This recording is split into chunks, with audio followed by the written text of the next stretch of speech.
पनि हँसियारहरू यति बोकेर आएर चाहिँ यति भुत्ते जुस खोलाबारी चाहिँ रोकिया छ यो बासले गर्दा। आज सरसफाइ कार्यक्रम भइरहेको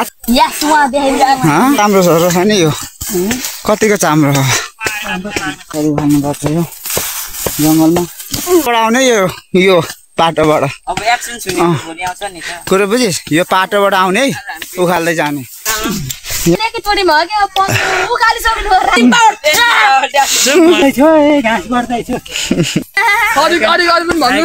स्विट हाँस्छ दुईटा हाँस्याले दुईटैले काट्दिने तर पसिना चुन्जेलसम्म काम गर्नु पर्यो है। अहिले कति ठग्छस् आउने समय पनि छैन तेरो जाने समय पनि छैन है। लैजाउँ ल सबैजना लागौँ अब आजको सक्यो। अध्यक्षले दिने बजेट होइन यो यिनीहरूले बजेट सजेट केही हाल्दैन यस्तो यहाँ फुटाएर त्यही पनि यिनीहरूलाई वास्ता छैन यहाँको मान्छेहरूलाई।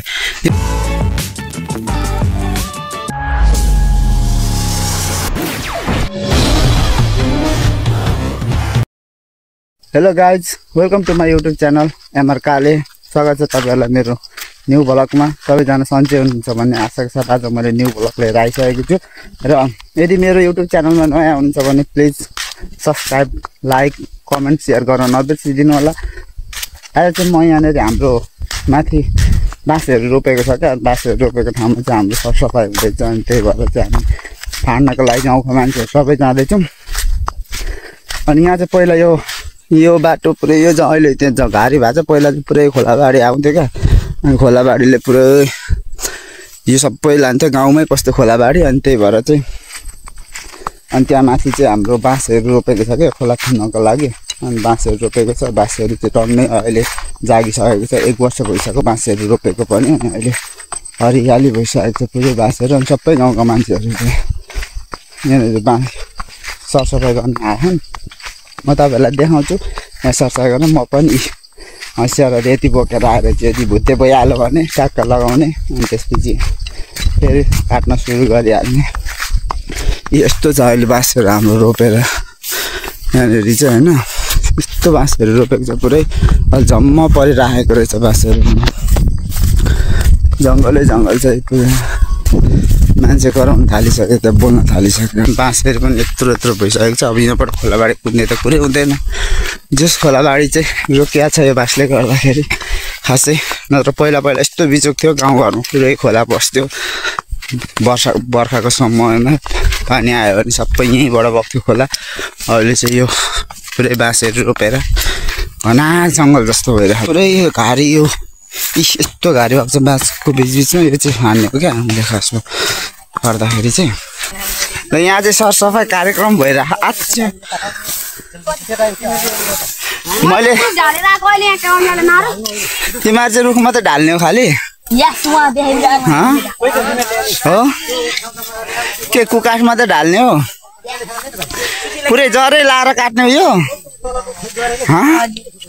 आम्मा तै ढाल्ने अहिले रुख ए यता पनि राम्रो मान्छे जताततै छ नि सरसफाइ कार्यक्रम भइरहेको यहाँनिर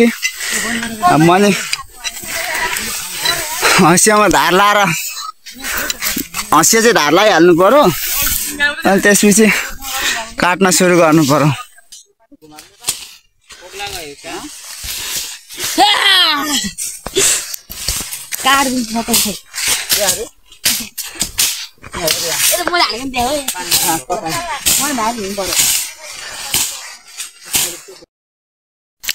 पुरै उखाले भाइ बनमा र जति उखालियो पुरो बुझिस् अनि सखुवा जतिलाई छोड्दै कतिको चाम्रो छ नि यो कतिको चाम्रो छ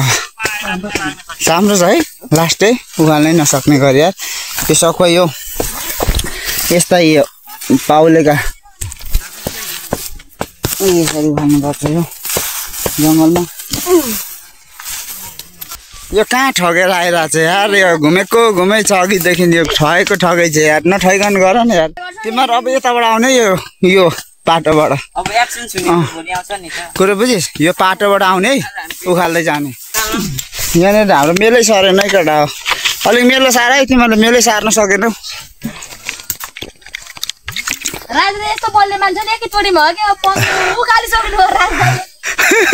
त्यसले सक्दैन हेर त्यो सक्दैन त्यसले उखाल्न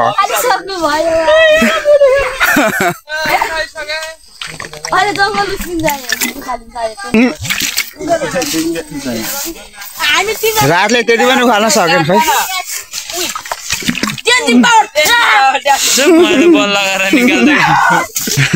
उखाल्नै नसक्ने गरी आएर भयो क्या गर्दैछु घाँस गर्दैछु अब यो सरसराउन आएको खेलेर बढेर छोरा नाति पाल्नु परेको छ अनि यो किन फाड्नु भएको त एकदम गोडमेल एकदम कृषि विकासले यो खटाएको अहिले सबै यता आइज यो अहिले नयाँ नेपाल ज्यानजीका पालामा यो ज्यानजीका पालामा हो यो यस्तो भएको काट्ने काटिरहेछन् बस्ने त्यहाँ बसिरहेछन् यहाँ हामी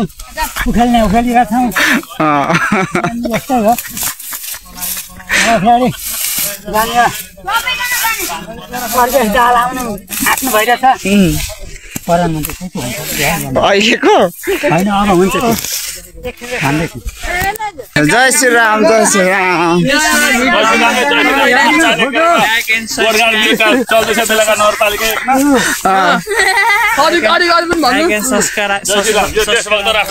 भविष्यको ज्यानजीहरूको लागि त यो मेहनत गरिरहेछन् टोलीहरूले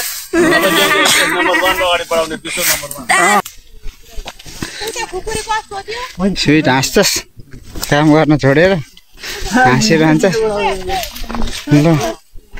ल लाइन लागौँ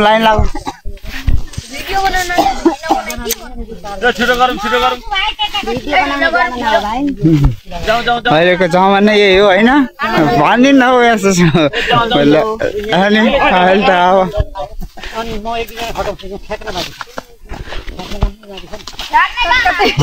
दुईटा हाँस्यो दुईटैले काट्दिनु काम गर्ने मान्छेको निधारबाट चुनु पर्यो पसिना हाँसेर दाँते खानु त हुँदैन नि तर पसिना चुन्जेलसम्म काम गर्नु पर्यो है अहिले चाहिँ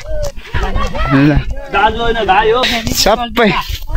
सबै हालिन्छ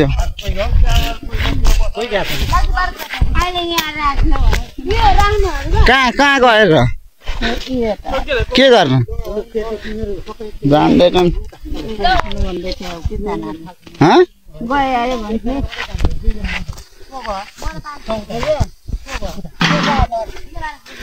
अब यति छ हाम्रो काट्न बाँकी अब यति काटेर चाहिँ अनि हाम्रो पनि सकिन्छ होइन अब यहीँबाट लाग्नु पर्यो काट्न म चाहिँ यहीँबाट सुरु गर्नु पर्यो यो दुईजना यतिखेर आएका ल हेर त तिमीहरूलाई मान्छे कति बजी आयो भन्ने कुरो पनि थाहा छैन है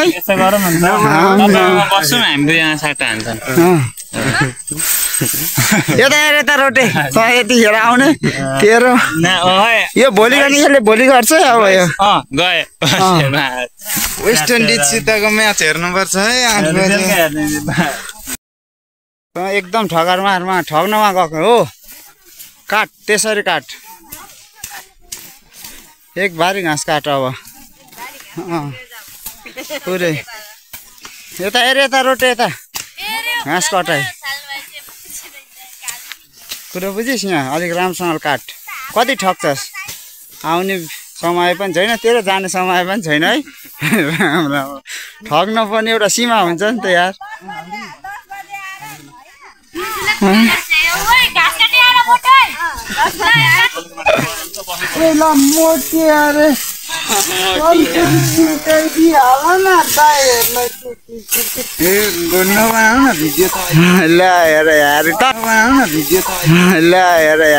ठगे गर्छस् अनि तेरो नबनाएर कसको बनाउँदा काट्न अनि बनाउँदैन नि यार तेरिका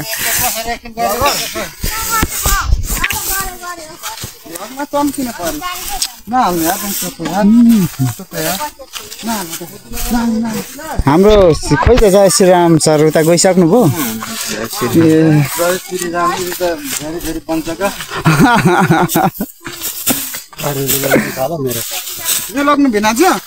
कुन रोटे कुन लान आँटेको त्यो मलाई काटिदिएको नि त तेरो तैँले लाने भयो अघि आइहाल्थिस् नि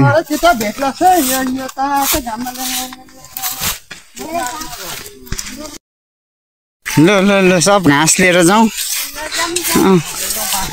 बाँस लैजाउँ घाँस लैजाउँ ल सबैजना लागौँ अब आजको सक्यो हाजिर कसको लाग्यो हाजिर भागा भाग भयो सबैको हाजिर लाग्ने त आउनु पर्दैन होला अब कसले साइकल लिएर आएको त्यहाँ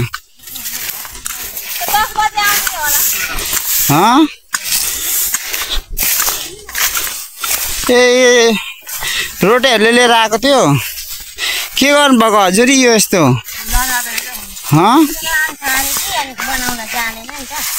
के गर्नु लाने त अनि यो